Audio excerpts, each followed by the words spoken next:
I've been working on cars, how many cheap people I've dealt with. I don't deal with them anymore. At the beginning, I tried looking for, let me see what I can do, lower my price. No. So, I'll give you an example. Just happened. Again, I went to the junkyard to test out something. Sometimes I go to junkyard to see, I'm looking for the resistance on a return line.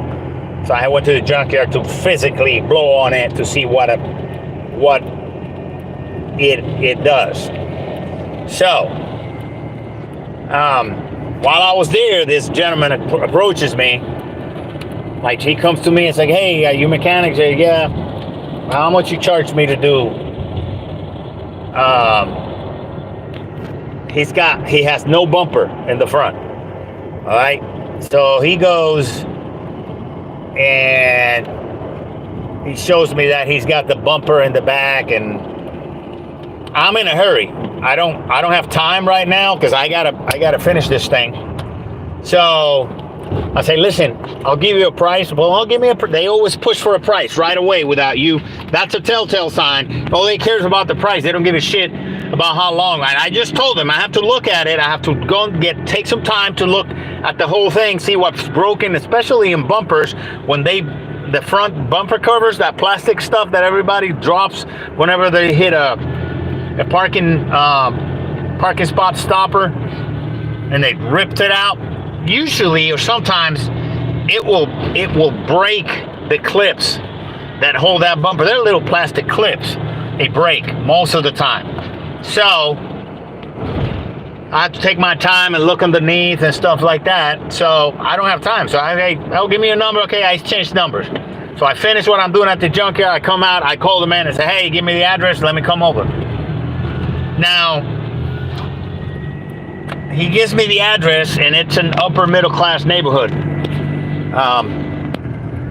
So, it's a Honda 2015. So I go, I start assessing and see what happened. I look, there's a bunch of stuff tied up with strings, and clips are blown. I mean, a bunch of stuff has to be replaced. The inner lining they broke the inner lining on the lining of the wheel well, so that both wheels have to come off. I have to repair whatever damage is in there from the clips, whatever pulled, it yanked out on the bases. So you're basically going to take out both inner wheel well covers, the plastic covers. One of them is already missing. He says he wants to put it back on. I look at all the parts he gives me. And then, I tell the man, "Hey, I'll do it all for $300. Install the whole, take it apart, the whole thing, and I'll have to make do with whatever I got. You might need some more parts, but I'll make do." I got a guy who does it for $100. Say, you need to call that guy and kiss his feet. Kiss the man's feet. Because $100 to do all that work. See, this is a problem. If you're a mechanic out there, and I understand, if you're starting out, you want to get business, so, you're tempted to say, "I'll do it for cheap, just so it can keep coming back." Do not do cheap work if you're starting up. Don't do it. Because what you're doing is you're shooting yourself in the leg. What you're doing is you're teaching that customer that he can do what he wants with you, and you're teaching them that you don't respect your own labor, that you don't respect your time. You're telling them, you can abuse me, you can abuse my family, you can starve me, and it's okay. What, you think that as soon as you start raising the prices, he's not going to go somewhere else? This piece of shit, he comes out and says, "Oh, he's the one who ordered the part for me, but I figured," and then he starts saying, "Well, you think you're a doctor or something like that." So, "No, I'm not a doctor. You're just cheap. You're just a cheap person. You're just cheap. I'm not expensive. You're cheap. You can take it to a shop. And that mechanic, you say he'll do it for $100. You need to take it to him and kiss his feet. Oh, he's busy." That's even worse. Because he took the time to assess the damage.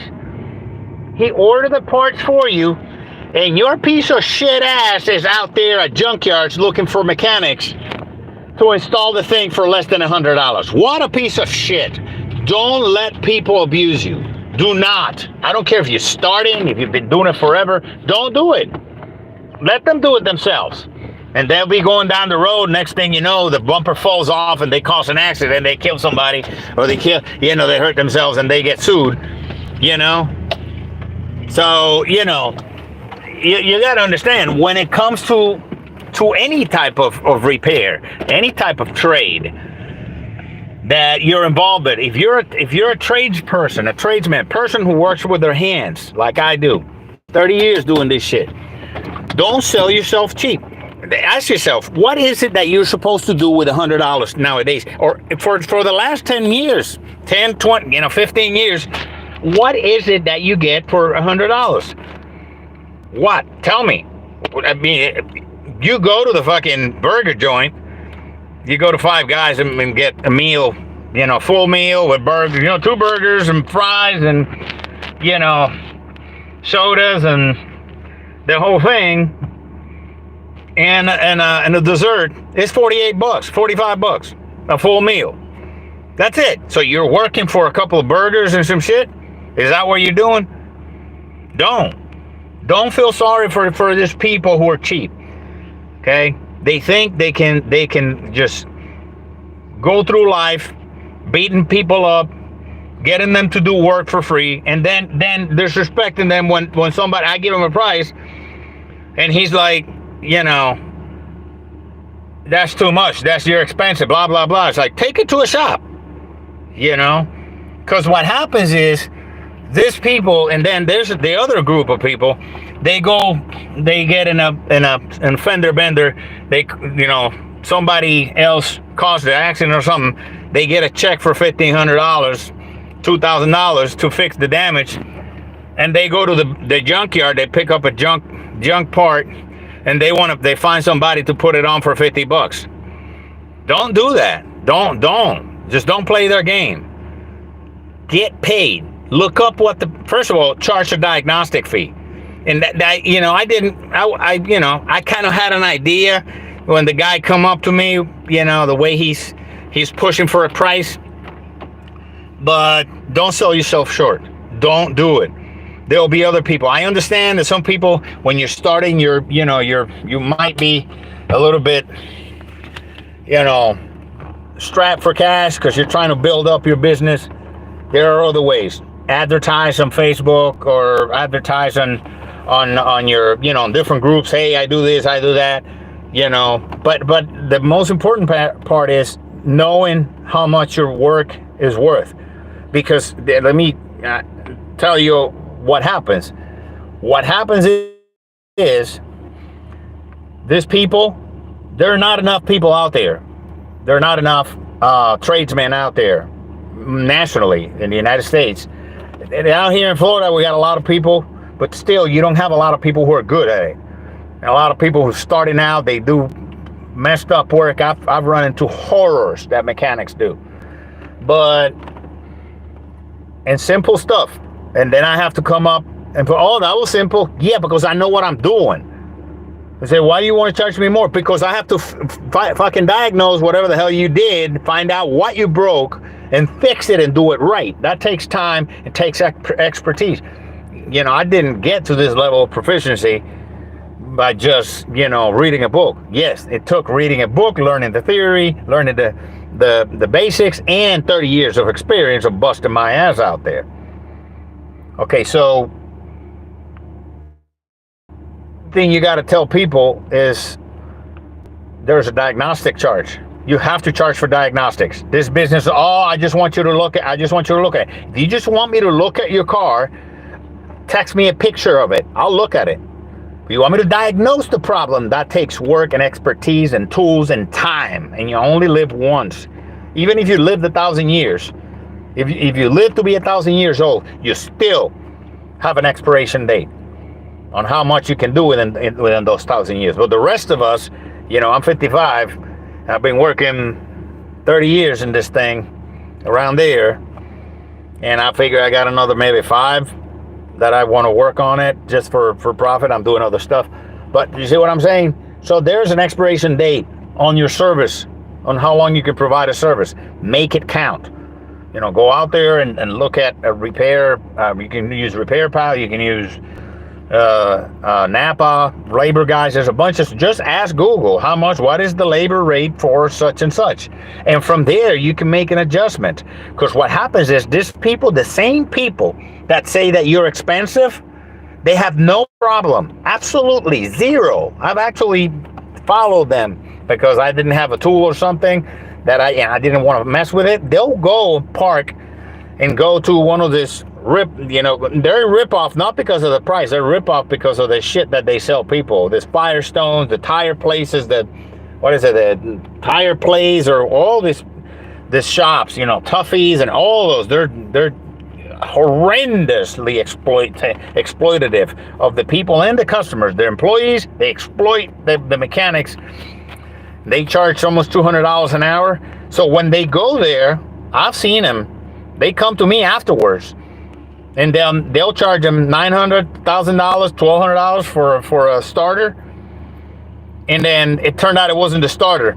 So in order to get the starter back out, because the person said that wasn't the problem, I want my money back. I said, well, sure, I'll give you the money back on the starter. You got to pay me $500 to take it back out and put the old one back in. I've seen them do that.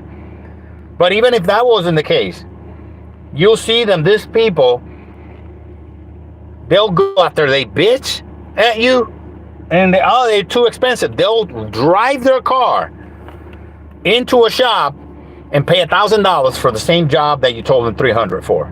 The same job. And the people they have working at most of these places, they don't know their ass from their face. They really don't, because they can't keep good mechanics at the Firestones and the Tires Plus and the rest of the Toughies, the rest of the shit out there, because they don't pay them. They exploit them. They don't want to pay the mechanics. They pay them some shit. They charge $170, $180 an hour, and they want to pay the mechanic, $22, $23, $25. And mechanics got $40,000 worth of tools and doing all the work. They don't want to pay them shit. So don't sell yourself short. Don't do it. Just don't do it. It's not worth it. Okay, I understand if you're starving, if you're in a situation where you can't. And here's the other one. They'll expect the same level of warranty whether you do it for 100 or whether you do it for 1,000. The same warranty. They want the same warranty. So why would I give a warranty for 300% less? Why? Why would you do that? Do not sell yourself short, ever. Okay? Your skill is worth money. Respect yourself.